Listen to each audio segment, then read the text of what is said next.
1, 2, 3, 4.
Hi.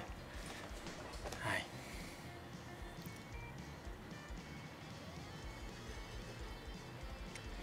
Hello. Welcome, everybody. Let me just turn this down a little bit.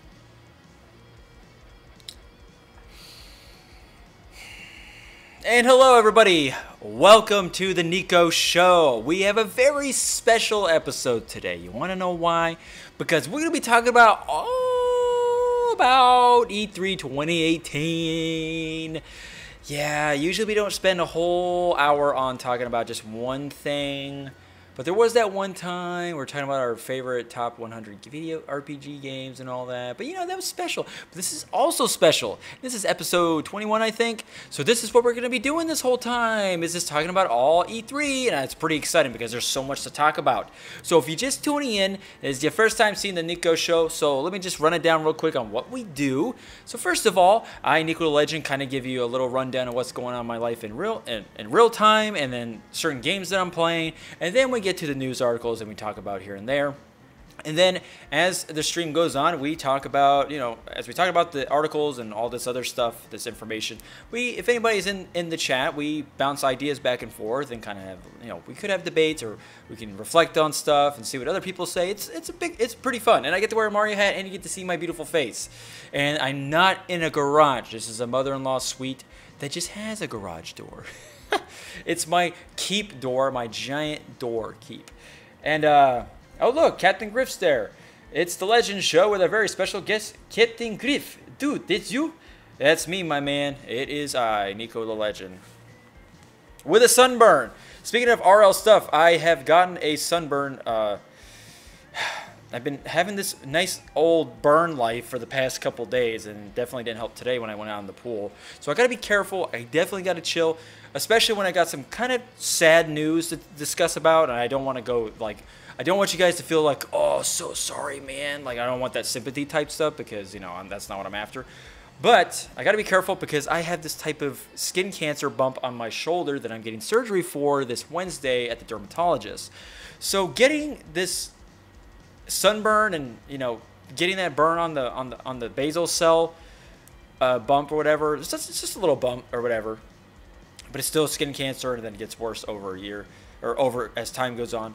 Doesn't bother me, doesn't hurt, doesn't affect me in any way. It's just kind of, you know, just one little pink bump, and I want to get rid of it because it's skin cancer and I like to get rid of it. So cut the head off the snake before it gets terrible, before it just grows like 4 other heads, like a hydra or something. But yeah, getting a sunburn on it's not going to help my case when they see me come in there and be like, why'd you get a sunburn? This is why this is happening. I don't know. But I'm kind of scared to find out that it is a type of cancer and that I have to get surgery on it, which is, it's not going to be like I'm going to go under anesthesia is kicked in or something. It's just going to be an incision or even something more common than that type of routine. And then, yeah, and then we get a biopsy on it, and then see what it was, and have it come back. But ultimately, it's going to be gone, and I can't wait. This will be happening Wednesday in the morning, so I'm going to need like 30 days of recovery time, man. Surgery's going to be real. No, I was kidding. But took me a long time for this to go away, or to finally do something about it, because it's just one of those things. Like, if you're a male, it's like checking your prostate, right? You don't want... You just don't do it unless it becomes a problem or it's really bothering you, or, you know, someone inspired you. It's kind of like that. So it's same thing with the basal cell. It's been there for about a good 5 years, and I just haven't dealt with it. It hasn't done anything. It hasn't changed shape or talked to me or send evil deeds my way or whatever. But I just want to get rid of it now. Just want to get rid of it. It's, you know, when you start doing research and curiosity killed the cat type thing, you kind of want to get rid of it. You know, it's time and place for everything. I definitely want to do it now.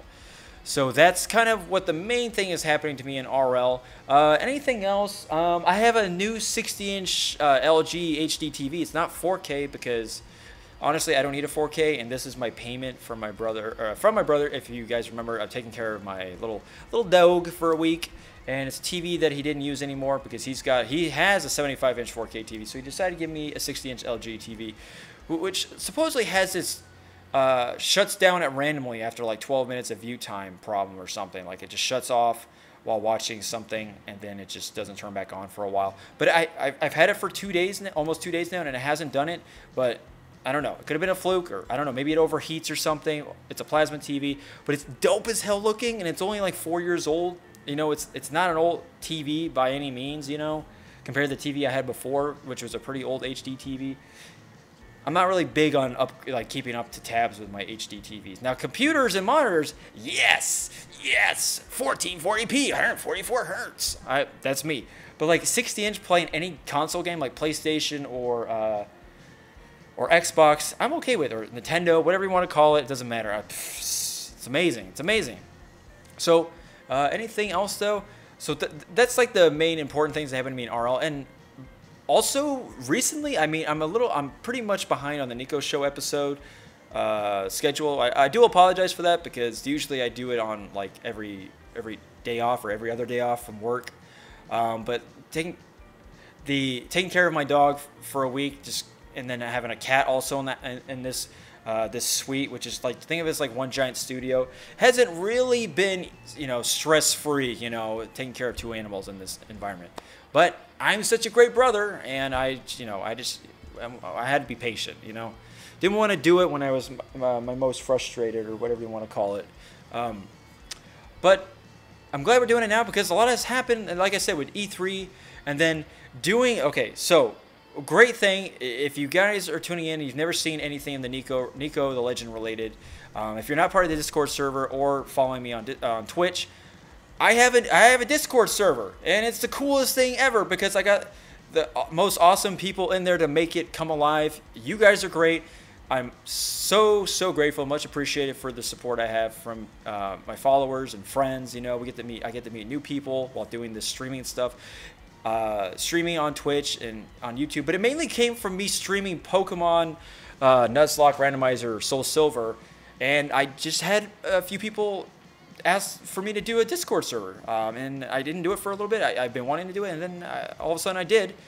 And with your guys' help, with the moderators, and just, you know, everybody that tuned in or joined in, it's awesome. It's alive. It's a real thing. So like I said, if you ever want to join the NikoTheLegend Discord server, by all means, I will post a link at the end of the stream so you can check it out. And then when we stream Pokemon later tonight, you will also see those links pop up. It's really exciting. So I hope you guys, you know, you give me a chance to express who I am and how funny I'm not. But the TV I got in my room is almost 10 years. Exactly. See? I mean, they last a long time. It's great. If you have no need to upgrade your TV, then don't do it. I mean, it saves you money, and it's like, whatever, I'm still satisfied with this TV. It's doing its job right. I need to have the iPhone X. Every year I gotta have the new iPhone. Anyway, so that's pretty exciting news. Like I said, I'm so grateful for having a Discord server and talking to all these, all these awesome folks, friends, people I met through, that I've met in real life, that I met on the internet. It's awesome. It's awesome, and I can't wait for the family to keep growing. It's gonna be like a utopia. It's gonna be awesome. So, like I said, there'll definitely be a link down below or at the end of the stream for you guys to join in. But besides that, I guess I'm 5 followers away from 100 on Twitch, which is awesome. Also very grateful for that, folks. So cool. And then the path to affiliation, I'm slowly getting there. I just need to get an average of 3 viewers in the past 30 days. And it's been really hard, but before I started doing Pokemon, I always get over the average of 3 viewers, which is great. But like I've been streaming Horizon Zero Dawn before that, and I wasn't really getting too much. I was getting like average like 2.4, which is just not good enough. 0.6 away really sucks, right? So I think I'll get it in these next 30 days to come. So with your help and with you sharing the love, we can do it. We can do it together. It'd be really great to have donations coming in, and then bits and subscriptions. Oh, that sounded really weird. Sorry about that. And then, we just hang out and just be good friends and all that. It's really fun. The only thing that doesn't work with the TV remote is the mute button. Oh, shit! That's kind of interesting. There's never like a mute button on the TV. It's always like the volumes and settings and all that. So I'm surprised they don't have a mute button on the TV specifically. I don't know if some TVs do, but it's kind of a useful button to have, But what do I know? So anyway, that has been a quick rundown of what's been going on with me in real life and some accomplishments. Oh, and then of course, the YouTube channel is 3 away from 350 subscribers, which is awesome. Thanks again, guys. It just sounds like I'm gloating and tooting my horn, but no, I'm eternally grateful, big time. And I just recorded a Mass Effect related video, which will be up tomorrow sometime, tomorrow morning or tomorrow afternoon or tomorrow night. So stay tuned to see that. I know how much you guys love that stuff. And then I've started my 4th short story in my series of stories that I will turn into a book eventually a couple days ago, and it's great. Gonna continue it tomorrow. Was gonna do it today, but I just had so much fun in the sun with my roommates that I just didn't want to go right today. I just didn't feel it. I just wanted to have a good time and not stress about that. I wanted to enjoy my day off. Because this morning I had to go to the gym. I had to put the TV in the building. It was pain in the ass, heavy ass TV. Had to clean up. I had to wash my blankets, clean up the house, vacuum, sweep from the dog mess dog created or whatever. It's ugh. So I was super tired, and I just wanted to go chill in the pool and then go out driving with the friends, and get some Taco Bell. That was fun. It was really fun. So now we're here. Start off on the bottom, now we're here. So let us get to the meat of the NIKO show. I appreciate you guys for being patient with me. Let's get to it. Let's get to it. Now, if I get through these before the allotted hour time, that's fine. Sometimes it takes me a long time to get through these stuff, to get through these articles. Sometimes Sometimes it doesn't. Sometimes I can't even finish all the articles. So, but we will have a good time. It'll be fun. So just a heads up, just in case. So I hope you're ready, Captain Griff, for this fun time. Okay, so we all know how much I love getting IGN articles because, you know, I'm just such an IGN, like, butt rubber. But like I said, sometimes they have interesting stuff to talk about. And, you know, they're not all bad. You know, they're mediocre, but they're not the best. They're not, like... I used to go on IGN all the time, every day. But now it's like, yeah, it's every so often now. I usually go on Twitter to get all my social media information. Whoops, I need to move this bottle. Okay, the pool, man, I just want to sleep, listen to music, be trash at video games. Yeah, you can do that, except the pool, you can be like at 30 minutes, you know, get that nice vitamin D intake, and then boom, you build testosterone that way. So let's start it. The 10, like I said, this is all about E3, so I hope you guys have your opinions ready and facts, because I would love to hear it. The 10 most important stories of E3 2018. From Cyberpunk 2077 gameplay details to Microsoft going studio shopping, here are the most important stories of E3. Whew, I'm already out of breath, and I'm so hot from the sunburn. E3 is a whirlwind of announcements, trailer reveals, gameplay demos, and insightful interviews, and 2018 was no exception. Starting with Sony's week of announcements leading up to the show, to all the major press conferences, and straight through a show filled with hands-on impressions. There were hundreds of stories throughout the week. That's why we thought it would be a good idea to wade through it all, and highlight the stories that were going to ultimately have the biggest impact on our industry going forward. For Microsoft bolstering its first-party studios to a very, very busy February to the surprise reveal of Elder Scrolls 6, here are the 10 most important stories of E3 2018. Before we get to that, this might be a bit biased because I might mainly play Xbox, but I feel Microsoft had one of the better presentations this year. They did have a really good presentation. They did. They had a great conference. They really did. It was really good. So, let's see. Cyberpunk 2077. This is what everybody was so confused about. Let's see. It's no secret that CD Projekt Red's Cyberpunk 2077 was an important game at this year's E3. The trailer, yeah, right, that capped off Microsoft's conference was impressive, but it was the 45-minute behind-closed-doors gameplay demo that vaulted it to the top of our most anticipated list, securing our reward for E3 2018 Game of the Show. But the real news came out of E3, where the surprising first gameplay details we learned from our demo. For starters, here we go, CD Projekt is foregoing The Witcher's third-person perspective in favor of delivering a first-person dystopian RPG. We'll play as a character named V, but we have the ability to fully customize V's race, gender, and backstory. Driving around Night City will play a big role in Cyberpunk as we're a relationship system that's far deeper than Witcher's. Finally, after some speculation that this might be a PlayStation 5, Xbox 2 game, CD Projekt Red confirmed that they are targeting current-gen consoles. So, I get that people probably had a big deal with it being first person. But with me, I'm okay with that because, you know, it'd be kind of neat to see a new perspective on how these guys are going to be doing these games. Yeah, Witcher 3 has always been third person, but, you know, this is a completely different game, completely different franchise, and they're growing. They got some balls, you know, they got some guts. They're going first person, and I think that's okay with this type of game because I actually prefer to play sci-fi games first person anyway. It's kind of weird. Unless it's Knights of the Republic or something, or some Star Wars game. But other than that, you know, third-person medieval is what they've been doing all this time. So it's cool to have like the best of both worlds, you know. So it's like, hey, this is my sci-fi game. It's first person, and it's a hugely RPG-oriented game. And I think with the first person and us customize our character and everything, and obviously there's going to be like dialogue choices for you to say stuff, so you'll be able to see your character. But I think it'd be really, really awesome to see this all from your eyes, you know, from your own perspective, from, you know, first-person view. Because it's going to be such an intensely driven game, and so much crazy stuff is going to happen to it.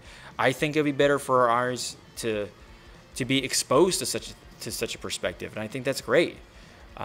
You know, we're going to be playing a game that's kind of like Deus Ex, mixed in with Blade Runner, or Altered Carbon, you know, that great sci-fi TV show.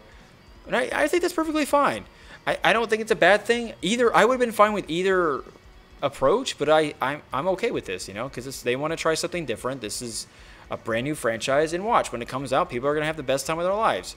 So anybody who's disappointed with this, you can just shut the hell up and just deal with it. And you know it's going to be good. Just don't overhype shit. Don't assume you know everything about games. I mean, that's all you got to do. Witcher 3 is going to be hard to beat. It can be. I played it on the second hardest difficulty. My friend beat it on the hardest difficulty, and holy crap, it was pretty hard. So good luck. But yeah, Witcher 3 is fantastic. Although I don't like the combat that much. It's a little clunky. I don't know if they fixed it, but the combat is definitely not its strongest, not the strongest aspect in the game. It's definitely the storytelling and the characters, but you know, to each his own, I guess. There's so many games that I've enjoyed that's heavily story-driven with okay combat. I mean, combat isn't everything, you know. Gameplay, if the gameplay is good enough and smooth enough and is fun, then that's fine. It doesn't have to be this most in-depth combat system you should have, right? All right, so not one, not two, but 3 new Gears games. Oh, good lord. We had some suspicions that Microsoft would tease a new Gears game at E3, but we didn't think it would be any more than that, given that Gears 4 only came out a year and a half ago.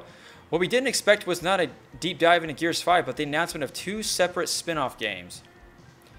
The expansion of the Gears franchise into strategy genre with Gears Tactics and the whatever genre Gears Pop is going to be shows that Microsoft is viewing the Coalition series with the same degree of respect as Halo. Hey, what's up, Avion? Welcome, welcome. How are you? I'll do a little wave to you. What's up? I'm Muriel. I'm here. Welcome to the NIKO Show. In the same way Nintendo realized decades ago that Mario could successfully exist in games outside of just core platformers, Microsoft views Gears through the same lens. Suffice it is to say, the future is bright for Kate, JD, Dell, and Marcus. And I think that's awesome. I think Gears of War is a fantastic franchise and universe. Although Gears of War 4 was definitely the weakest in terms of story, but not gameplay. Gameplay was fantastic, but the story was ish. Wasn't that great compared to the first 3 games. But this one looks way better, way better. I actually care. I actually understand what type of personality Dell and JD have by just the trailer alone. It's pretty crazy. I'm doing great. I hope you're doing well as well. Thanks for stopping by. In Gears 4, I really didn't have any type of personal connection with JD and Dell. I really had it with Kate. Probably hence why Kate is the main character in this game. But like JD was just some boring character with just... He really didn't have that many characteristics for me to care about. And don't get me started on Dell. Dell was just some like token black guy that was supposed to be funny, but he really wasn't funny. Nowhere as cool and funny as Coltrane. Not even close. But he's definitely got more of a personality just by seeing the trailers. It's really neat. It's really crazy to see how much writing changes for a game and how much development they have for just a trailer compared to the actual game. It's crazy, but you should still play Gears of War 4 if you haven't. If you really want to test your graphics card and all your great computer specs, by all means, play Gears of War 4. You will have a good time. It's a pretty spectacular single-player experience, though, despite the story having a lot of issues. All right, Captain Griff, take care. Sleep well, friend, and thanks for getting an idea of what NIKO the Show is. Bye-bye. So, here's another one. All right, the next one. DICE... Oops, hold on a second. I've been playing the same song over and over. Sorry about that. DICE addresses 2017 loot box controversy head on. So head on, every time they introduce the game, they're like, it's no longer Loot Crate. There's no Loot Crate in it. Oh my word. Oh boy. Now they're going to be heavily influenced by no Loot Crate. Sorry. EA's E3 2018 showcase might not have made a whole lot of surprise reveals, but it certainly had a very important message that permeated through the conference, blah, blah, blah. Literally 6 minutes into the EA's conference, general manager of DICE, Oscar Gabrielson, took the stage to talk about October 19th Battlefield 5. It was there that he emphasized there would be no loot boxes, no premium pass. That short of cut and dry statement is clearly a 180-degree shift from DICE's previous game in response to the muddled confusion that surrounded how EA handled those very questions in 2017. That wasn't the last time we saw DICE on stage at the conference. About halfway through, Dennis Brandville, design director at DICE, came out to talk about the state of Star Wars Battlefront 2. He started off on a shockingly honest note saying, we launched our game in November last year, and clearly we didn't get it quite right. So instead of coming out of the gate sprinting like we really wanted to, we had to take a step back and make sure we were delivering the game that our players really wanted. For EA to use its biggest stage of the year for not one, but two mea culpas pointed towards a publisher and developer who has learned a lot of lessons from a very rough 2017. Well, thank God. And I hope Anthem has also learned its lesson from its Mass Effect Andromeda, or EA. Just anything. EA is just everywhere. I hate it. But yeah, I hope they live up to the bargain. But I hope they actually give us a very content-oriented game and give us a reason to really appreciate this game without loot crates, without all this paid microtransaction bullcrap. And give us just a complete game. I mean, this shouldn't be hard to do, people. Just give us a complete game. I mean, there's nothing wrong with waiting another 6 months for a game to come out when you want it to be perfect. Like, it's fine or near perfect. Delaying a game is not so bad sometimes. It's just some people need more time, and publishers just have to be patient. And that's just how it goes. So 2018 is going to be a very interesting year for EA. I can't wait to see what stuff happens and what controversial stuff they do. It's going to be interesting. Okay, next one. The Elder Scrolls 6, Starfield, and the start of next gen. While we were constantly speculating on what the future of our medium has in store, E3 2018 marks the beginning of folks in the industry directly referencing the next generation of consoles. This talk started during the final moments of Bethesda's E3 2018 conference when Todd Howard showed two brief teasers: Starfield, the long-rumored third open-world pillar for Bethesda, and Elder Scrolls 6. When describing Starfield, the studio's first wholly original franchise in 25 years, Howard used the words next gen. When Howard spoke of next gen, he didn't mean mid-generation improvements like the Pro and X, but for lack of official names, the PlayStation 5 and the Xbox 2, which seems to be codenamed Scarlet. Given that we're 5 years into the current generation, it's only a matter of time before we talk about what's next ramped up, and it seems like E3 was the beginning of that road. Yes. You know how excited I was to see that there was an announcement for Elder Scrolls 6. Just something. It's been a long, like 7.5 years since Skyrim has come out. And I know Skyrim Special Edition was pretty great. I appreciated that. It was pretty cool to play that, or to see other people play that, to give them a chance to understand why Skyrim is so amazing. And then we get this Skyrim iOS game or something like that, Elder Scrolls Blades, which is it looks pretty great on the phone, and supposedly it's coming out on PC and consoles too. I don't know how it's going to be played like that. But yeah, it looks pretty interesting. But I'm just excited to see that, they're kind of stepping out of their comfort zone and working on a different franchise. So it might be every 10 years before we see another Elder Scrolls game, because Starfield is probably not going to come out for maybe another 2 to 3 years, hell, even 4 years. Elder Scrolls 6 will probably be shown next year at E3 with gameplay trailer, but it probably won't be released till 2020 or something like that. I mean, I don't know. I don't know how fast these guys are. I don't know how much they have done. We just have a little teaser just to get people, excited. It's the shortest teaser I've ever seen, but it's great to see these teasers happening because it really makes me feel like a young kid again, a younger folk like in my teens, because I would get excited from all these mini teasers and just be like, oh, I can't wait. It's like, when are we gonna see it? Blah blah blah. It's great. I like being teased. I'm so ready to be teased. Anyway, let's go to the next one. Microsoft's first-party studios grew substantially. One of the main criticisms against the Xbox One this generation has been its lack of first-party games. It's funny when the Wii U had too many first-party games and not enough third-party. Now, Xbox has the opposite.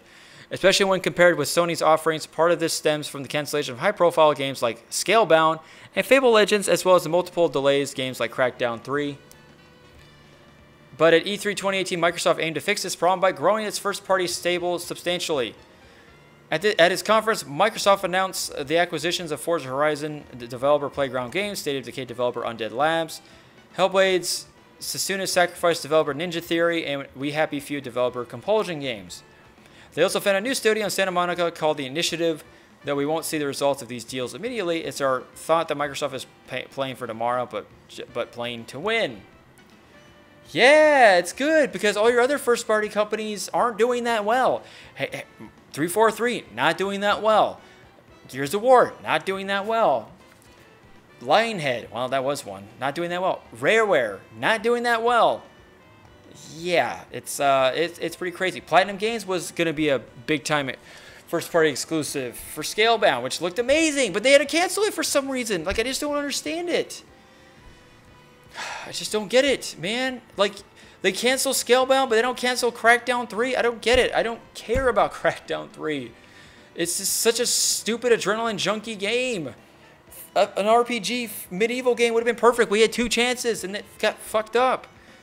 We had Fable Legends, and then we had Scalebound. Like, that was our medieval Xbox franchises coming out. Like, goddamn. Goddamn. Oh my god, what the heck? Just Dance 2019 coming to Wii and Xbox 360. What? The story is on this list less because it's going to change the foundation of gaming and more because it's just so incredibly surreal. Ubisoft revealed that Just Dance 2019, which will be coming later this year to PlayStation 4, Xbox One, and Switch, no surprise here, but what is surprising is that the game is also coming to Xbox 360 with full Kinect support, Wii U, and the original Wii. Why not PlayStation 3? That's weird. Yes, 2005's Xbox 360 and 2006's Wii will be getting a brand new game release in 2019. That's insane. To put that in perspective, those consoles came out before the original Assassin's Creed was revealed. What a time to be alive. Interesting, but I don't care. Anyway, the next one. The beginning of 2019 is crazy, especially February 22nd. Yep. While the rest of 2018 is packed with amazing games ranging from Spider-Man to Red Dead Redemption 2 to Smash Ultimate, the madness doesn't stop there. As we learned at E3, the beginning of 2019 is shaping up to be a historically packed with games, particularly February 22nd. The last week of January has Resident Evil 2 coming out on the 25th and Kingdom Hearts 3 finally getting a release date of January 29th. Oh, god damn it, I want to get both games so bad. The long-delayed Crackdown 3 is currently set for sometime in February, but the big day is February 22nd with games like Metro Exodus, Days Gone, and Anthem. That's probably the single biggest day for games since October 27th. 2017 we saw Wolfenstein 2, Mario Odyssey, and Assassin's Creed Origins. It's insane. Jeez. Out of all the games that was listed there, I probably would rather just get Metro Exodus. I don't trust Anthem. I still haven't seen anything to convince me otherwise to buy it, to see why it's going to be such a great game. But Resident Evil 2 and 3, Kingdom Hearts 3 releasing the same week. I don't know what to do. They both look fantastic. I don't know what to do, guys. It's just too much pressure. Too much freaking pressure. Holy crap. But what games are you guys excited to get? Are you going to get any of those games? Are you going to get any of the games I listed before? Please let me know. All right. Halo Infinite gets a new engine. Infinite. One of the biggest announcements of Microsoft's conference for several reasons was the reveal of Halo Infinite. Obviously, any news of a Halo game is big, but Infinite is particularly important because it seems to address the faults of Halo 5 and points to a new direction for the series. According to a post on Halo Waypoint, the studio heard loud and clear that players weren't fond of how little time Master Chief was featured as a playable character in Halo 5. As such, Halo Infinite will center around Master Chief and continues the story after what transpires in Guardians. Additionally, Halo Infinite will feature a new modernized art style showcased by Master Chief's new helmet in the trailer that pulls from the most iconic and historic parts of the Halo franchise, as well as feedback from players. Finally, Infinite will employ the new Space engine, which was created by 343 Industries specifically for Halo. Check out the review trailer above. Yeah, this was pretty great. I truly understand why people were so excited to see this, but I kind of wish they didn't start it off with this. I think it should have been one of those games that should have been shown at the end to close off the Microsoft press conference, and Xbox should have started with a different game like Gears 5 or something. You know, they should have flip-flopped. Because Halo is one of those things I always like seeing like near the end of a conference. I don't know. Like, I was excited, but a lot of people were kind of awestruck because they didn't know what they were seeing or what they were expecting with Halo 5. But I guess it was one of the biggest surprises of E3, which is great. I mean, it's cool and all, but I just can't wait to see like actual gameplay. I mean, if this is actual gameplay, then that's fantastic. But I mean, we'll find out. It really is a new art design, a new art style. So it's going to be Halo Infinite. It's going to be Halo 6. It's going to be kind of neat to see it. You know, another Halo game with a word instead of a number. So I'm excited about that. All right, Fortnite continues its domination. It's rare for E3 to highlight a game that's been out for nearly a year, but that's exactly what happened this year with Fortnite. The not-so-surprising announcement of the game launching on Nintendo Switch proved to be huge, with 2 million downloads in the first day. Fortnite also dominated the esports conversation during the week with its massively popular tournament. Oh, I'm sorry, Bluehole Games. Is your PUBG being outplayed? Oh, it's okay. You can send them another lawsuit. That always works.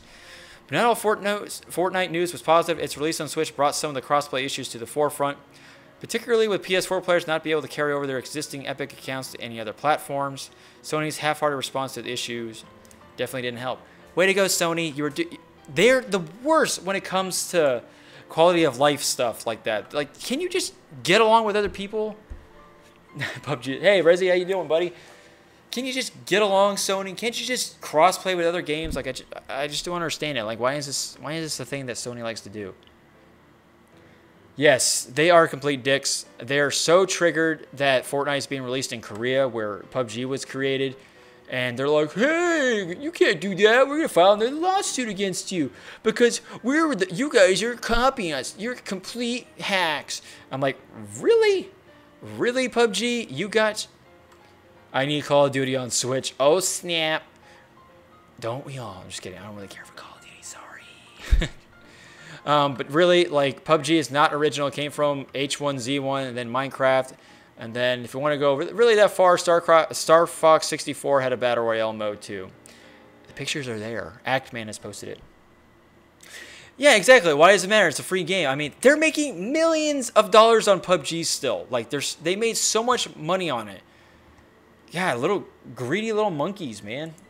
They're just upset that they're not the talk of the town anymore. Fortnite will totally overtook that, no problem. All right, the last story for this article. Sony's Big Four gameplay showcases.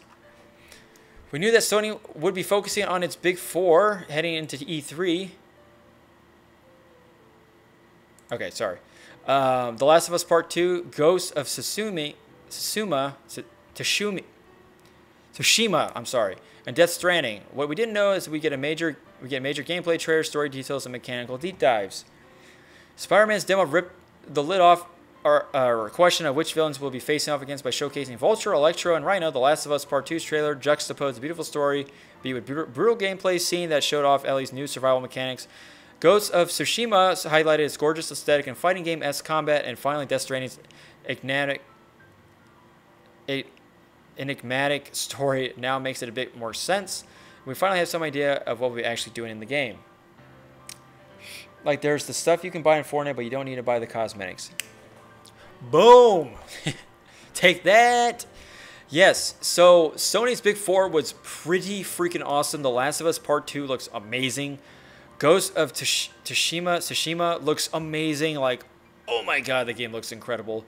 Death Stranding looks creepy and freaky as hell, but it's the type of game I'm really curious to play. I think it's going to be a pretty interesting game. And people are just like so butthurt, like, Death Stranding looks like such a boring explorative adventure game, blah, blah, blah. You know, Kojima games never show really that great of gameplay trailers to begin with, but I trust Kojima. Every game he's made has been pretty great. Yes, even Metal Gear Solid 2, and then Metal Gear Solid 5 for the most part, even though there were some issues with that studio, Konami. And then Spider-Man looked like a lot of fun, and I think I probably will get that game eventually. Spider-Man looked really fun to play.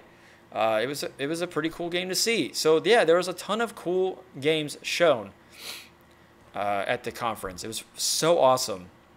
Like, The Last of Us Part 2 is going to be crazy, crazy fun. But yeah, I can't wait to play these games. A lot of them are coming out this year, I think, or next year. Do we have a release date for these games? I know Spider-Man's coming out in like a couple months. But anyway, so yeah, that's for this E3 article. The only reason PUBG is going to win is because they have the homeland advantage or whatever, and if the lawsuit was in the US, then Fortnite would win. Yep. It's that whole football thing, home field advantage. Okay, anyway. Sorry, I was turning up the music. All right, let's go to the next article. All right, so this one's kind of the same thing as before, but it's on a different site. The best and worst of E3 2018. We'll go through this real quick. I hope we can get through it real quick. Hello, I exist. So, let's see. The best. Super Smash Bros. Ultimate. Yes. Cyberpunk 2077 stole the show. Yes. Star Fox gives us a reason to buy Starlink. Yes. Elder Scrolls Blades lets you play with one hand. Yes. You can masturbate with the other hand. Or you can beat your wife with one hand and play Elder Scrolls. I don't fucking know. Trials is back. That's cute. And then Anthem finally figures how to do jetpacks right. Woo. And plus, Korea doesn't adapt the same copyright laws as quick as we do. It really doesn't. It's kind of interesting to see how that's going to be played. Sega loves PC now. I know I shouldn't be excited for a port of a remake of a 12-year-old PS2 game, but damn, Yakuza is coming to PC, meaning I can finally introduce the series to friends who don't own a PlayStation. What, you haven't played it either? That's fun. Death Stranding stays delightfully weird. Yes, that's pretty good. Like, we made our first copyright law like a couple hundred years ago, but they didn't get that law until like 1950. Yeah, just like China, it can finally play games as of like 2015. Before, they couldn't really play any type of games. It's ridiculous. It's ridiculous. And they can still barely play games. They go to spend money on gaming for gambling, or with gambling type mechanics. It's crazy. I did a whole article on it on one of my NIKO show episodes, so that was pretty interesting. All right, so let's get to the worst of it. This is what I really want to see. Sony's continue cross-play blocking. Good job, Sony. Fortnite plays on the Switch, and PS4 players will remain separated at least as long as Sony's decision to prevent rival consoles from entering their online ecosystem holds out. Players have also voiced outrage over their inability to log into Fortnite accounts made on the PS4 via the Switch version of the game. Now, I can understand why people are really upset about this, but you know, there's so many ways to play Fortnite. I get it, you know, but it's like, if you have a Switch and a PlayStation and PC, I mean, I have a PlayStation 4, I have a PC, I have an Xbox One. If I can't play on one of them with my current stuff, I don't care. Whatever. I can crossplay on other stuff.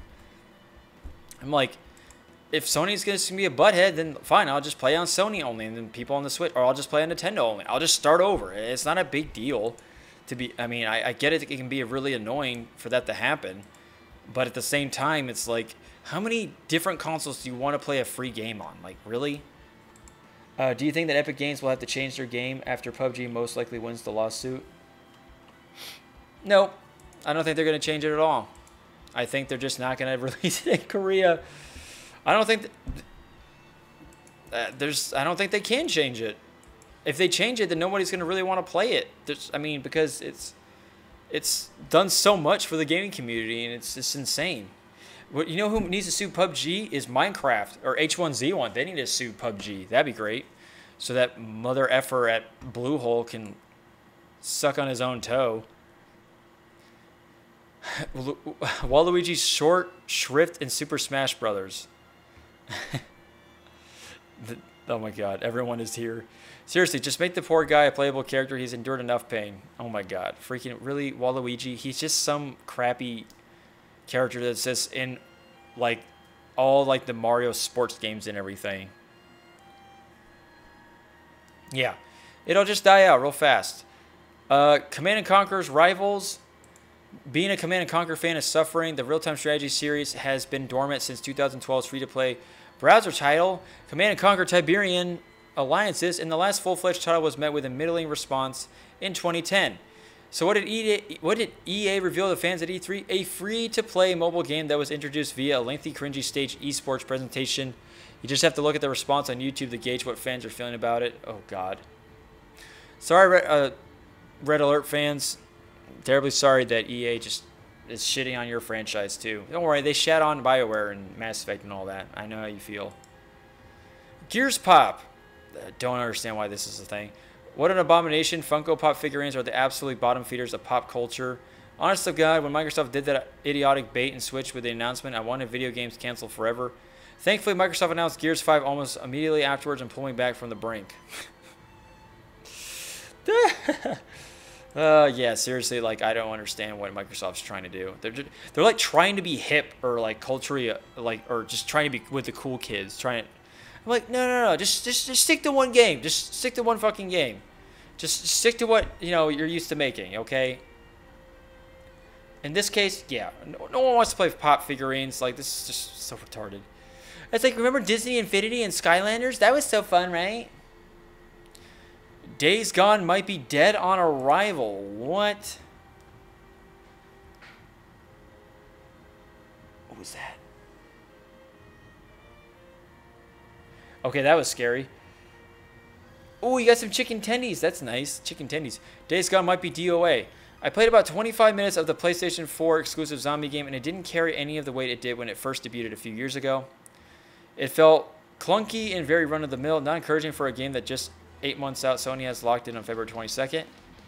I'm gone from really looking forward to this one to almost removing it from my radar altogether. Okay. Well, sorry for you to have to deal with that, my good old Jeff. I apologize that you didn't have a good time. It's like it's my game.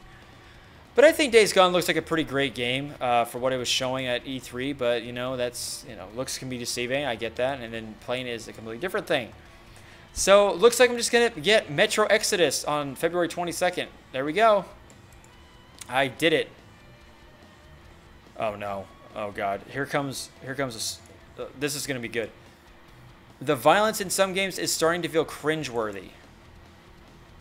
What do you really want, Rezi? What do you want? I had my Taco Bell earlier. People have been talking about the level of violence in games since the days of Atari 2600. I defended the industry for years on this front, citing artistic agency and critically hailed violence of filmmakers like Quentin Tarantino and Takeshi Kitano. Something felt different this year at E3, and I think I put my finger on it. First, we're living a difficult social movement right now where the threat of very real violence, especially in American schools, is coloring perceptions in games. Oh, God. I don't know if anyone's... Okay. Second, the advanced graphics of current consoles and PCs makes the bloodletting as realistic as an Eli Roth film, which is a far cry from the more abstract violence in older games. And finally, being in the same room or joining out with other E3 attendees, hearing them cheer wildly for each time Ellie lands a machete in someone's neck in The Last of Us Part 2 feels tone deaf at best. Are you fucking kidding me? Ooh, Xenoverse 3 would be dope. Really. This guy is getting squeamish because of a video game with a machete going in someone's neck. Oh, I'm sorry. Was Ellie doing something that was really fucking badass in the game and there was some gore involved? Video games, I understand it. Video games have a line that they shouldn't cross with realism, you know, towards too realistic, but it's a video game. You know how many different games out there that have been a part of violence? Video game violence? Like GTA? Really? Like, you're worried about a machete and someone, like, zombies ripping flesh from a person's body like Resident Evil? Like, what? I'm like, how are you so... Like, it's a video game. Why are you taking this seriously? How do people get to this moment, this point in life? I swear. Now, maybe in VR it might be a little intense, but look, I don't like watching horror movies because some movies are just gore porn. Just like, they just love all that shit. I don't care for the Saw movies. I don't like torture porn. But like, really, games are getting realistic these days. If you don't like it, go ahead and play your retro ass games. Play your 32-bit games then.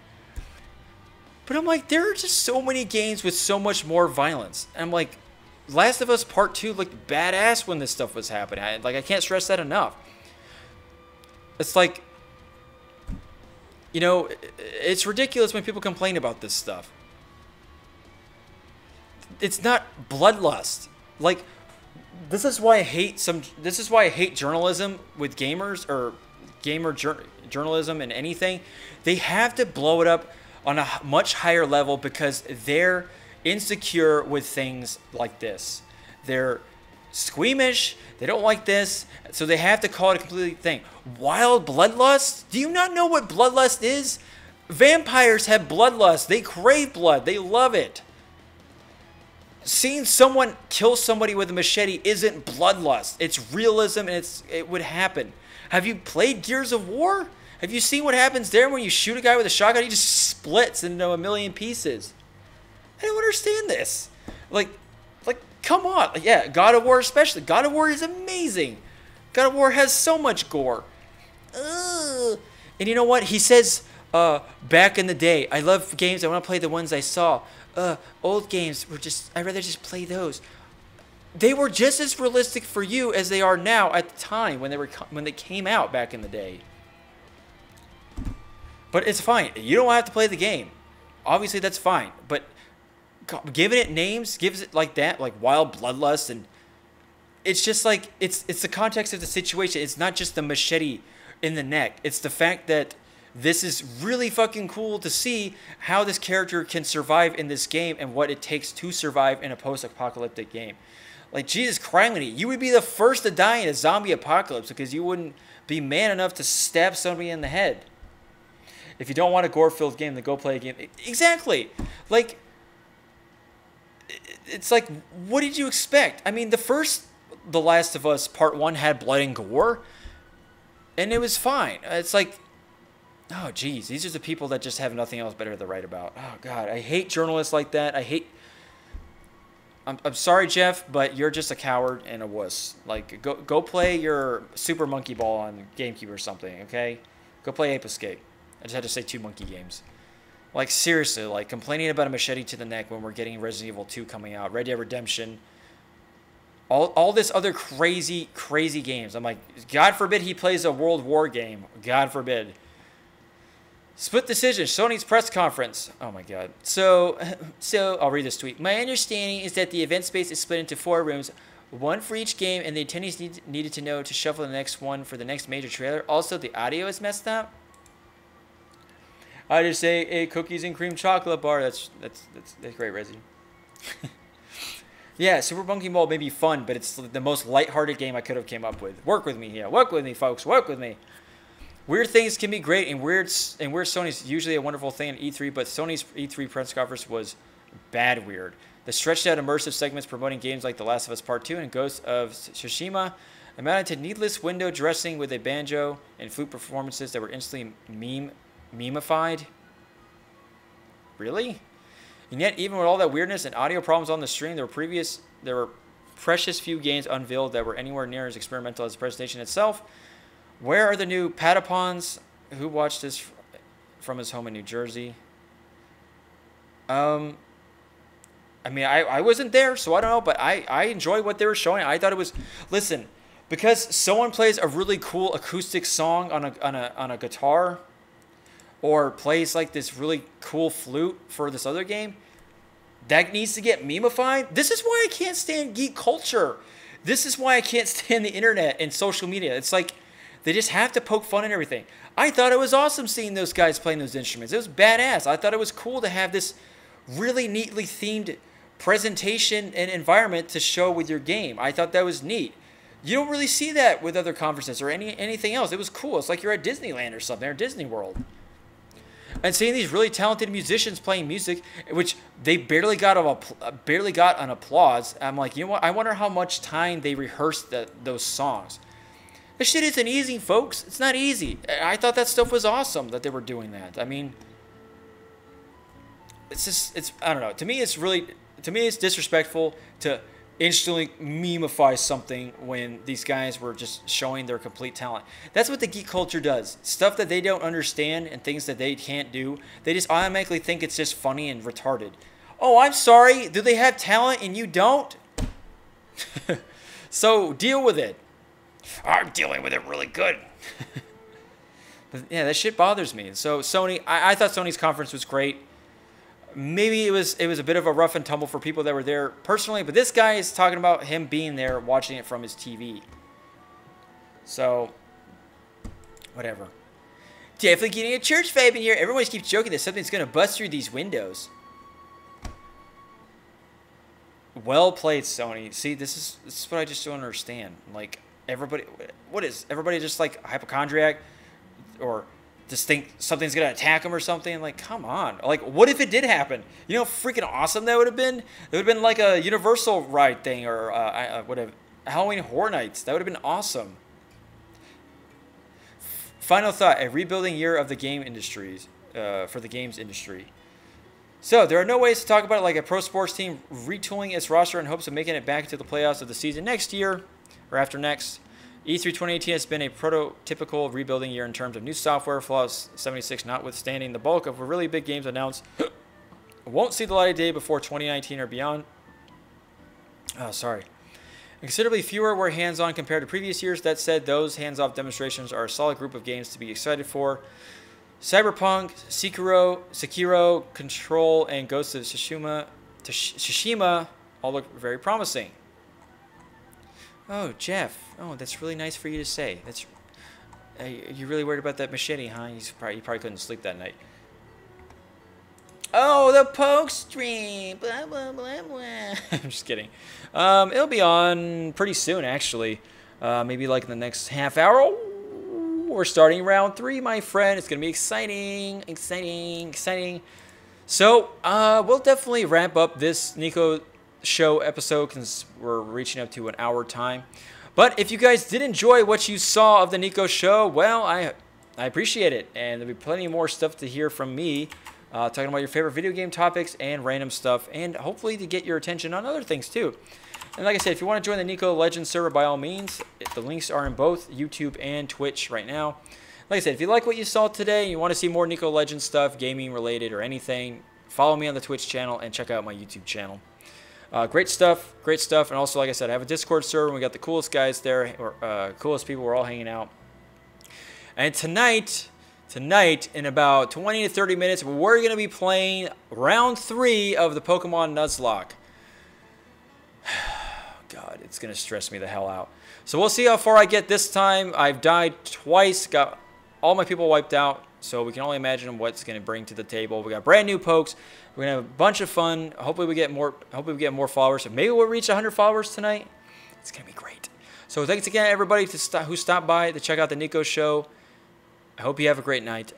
And then stick around for another half an hour and see more Pokemon. Oh my god, bye! Oh, shit. Shit!